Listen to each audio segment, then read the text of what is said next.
লন্ডনে চীনের প্রস্তাবিত নতুন দূতাবাসের বিরুদ্ধে শত শত বিক্ষোভকারী প্রতিবাদ জানিয়েছেন। টাওয়ার অফ লন্ডনের কাছে ঐতিহাসিক রয়্যাল মিন্টের স্থানে এই বিশাল দূতাবাস নির্মাণের পরিকল্পনায় মানবাধিকার ও নিরাপত্তা নিয়ে উদ্বেগ প্রকাশ করেছেন তারা।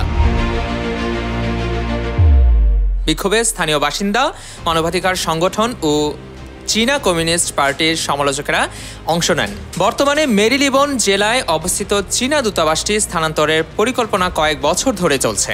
2018 সালে $327 মিলিয়ন রয়্যাল মিন্টের স্থানটি কিনে নেয় বেইজিং। নতুন দূতাবাসটি ইউরোপের বৃহত্তম চীনা দূতাবাস বলে ধারণা করা হচ্ছে। তিনি দাবি করেন, যুক্তরাজ্যে বসবাসকারী লোকজন প্রায়ই চীনা রাষ্ট্রীয় এজেন্টদের দ্বারা হুমকির সম্মুখীন হচ্ছেন। তার মতে, নতুন দূতাবাস অর্থনৈতিক গুপ্তচর বৃত্তি বৃদ্ধি এবং যুক্তরাজ্যে চীনা কমিউনিস্ট পার্টির বিরোধীদের নীরব করার প্রবণতা বাড়বে।